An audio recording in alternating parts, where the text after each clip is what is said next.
Miles Morales may have lost his Uncle Aaron yet again, but life continues to move on. What'll happen next? Well, let's hop into the pages of Miles Morales Spider-Man issue number 22 and find out together, shall we? So then, as we join the comic, Miles is at home helping his father with some repairs following the end of the Ultimatum saga. We discover that Miles has actually managed to use his Venom Blast in some more interesting ways now. Mainly, it seems that he's discovered to use it to charge household power tools. Man, imagine how much money he's gonna save now on batteries. Another thing you'll probably notice that the art for this issue is a big old step down from the previous arc. Oh boy, it's not that any of it is particularly bad, it's just all very still and lifeless. One of my weaknesses as a critic, I'll freely admit, is that I don't talk about art in comic books near as much as I talk about story and character and that sort of thing, so if something like this sticks out to me, it must really stick out. Speaking of story and character, Jefferson, Miles' dad, says that he's ready to start a new chapter of his life, mainly that he's filed the paperwork to legally have his last name changed to Morales. Jefferson has been saying for a while now how the Davis family name is cursed and never did him any good, and that even when Aaron was alive, he said that if the shoes were on the other foot and he had a wife and a family, he would have changed his name a long time ago.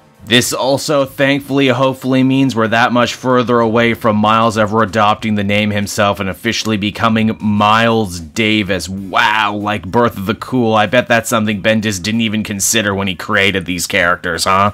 Jefferson also thinks it's high time for his son to get back out there and stop moping around. After all, if Uncle Aaron was here, he wouldn't want Miles sinking into a deep, dark pit of depression. Unfortunately, Miles can't hang out with any of his regular friends right now, as they're still busy trying to clear their names, what with getting arrested at the end of that last Outlaw tie-in, which means Miles has to ask someone else to hang out with him. And that somebody turns out to be Starling, aka teenage anti-hero Tiana Toombs, the granddaughter of the Vulture. Miles and Tiana actually relate quite a lot about having beloved family members who also led double lives as supervillains, though for Tiana she's only really now coming to terms with the fact about who and what her grandfather really was. The two aren't on patrol for long when they end up coming across the Frost Pharaoh, that lame villain with an ice and Egyptian theme who's been dogging Miles basically since issue 4 of this series. Turns out when no one was paying attention, this guy actually managed to pull off the big heist that he's been planning this whole time, stealing a magic Egyptian relic that gives him full control over his ice powers. This means that once again, Miles Morales Spider-Man is forced to fight a giant kaiju-sized threat to his community, and to think they just did this with Ultimatum in the previous issue. Luckily, he does have Starling to back him up, and the two do have a good back and forth, actually developing a rather interesting, almost flirtatious sort of banter. And hey, speaking of flirtation, we see that after Gank and the others left the Congresswoman's office, Miles' friend decided to actually grab some food with Miles' ex, and hey, they start actually hitting it off too in a way no one could expect. No doubt this will cause no end of soap operatic drama for Miles and his best friend, who up until now have had a pretty solid relationship with few bumps in it. Now, how exactly do Miles and Starling figure out how to defeat the Frost Pharaoh? Well, the idea is if they drop him like a bomb,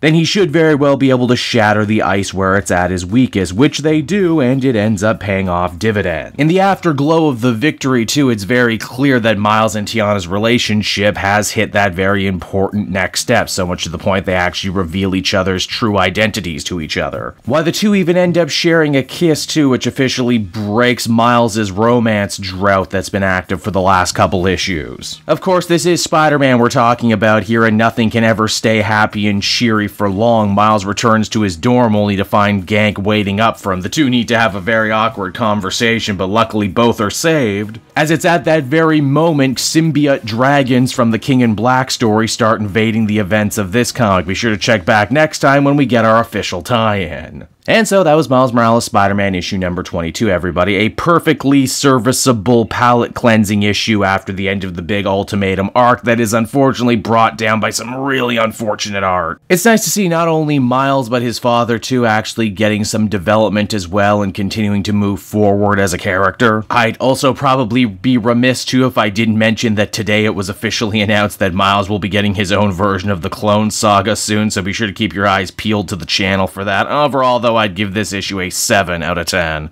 Hey there everyone, it's your pal Cape Joel again, and if you're seeing my face right now, that means you watched to the end of the video, and I'll always be grateful for that. Retention helps in this crazy YouTube game, and so does becoming a patron. If you head on down to the description, you can find a link to my Patreon page. Recently just redid all the tiers, a lot of cool stuff offering up there, exclusive commentaries, exclusive polls, behind the scenes concept art for Capes and Quest. That's the brand new D&D show I've started soon. Never been a better time to become a patron. You can become a patron for as little as $1 a month and help the channel grow and, help me continue to deliver content like what you just saw. So I want to thank you all, and I will see you again next time. Bye-bye.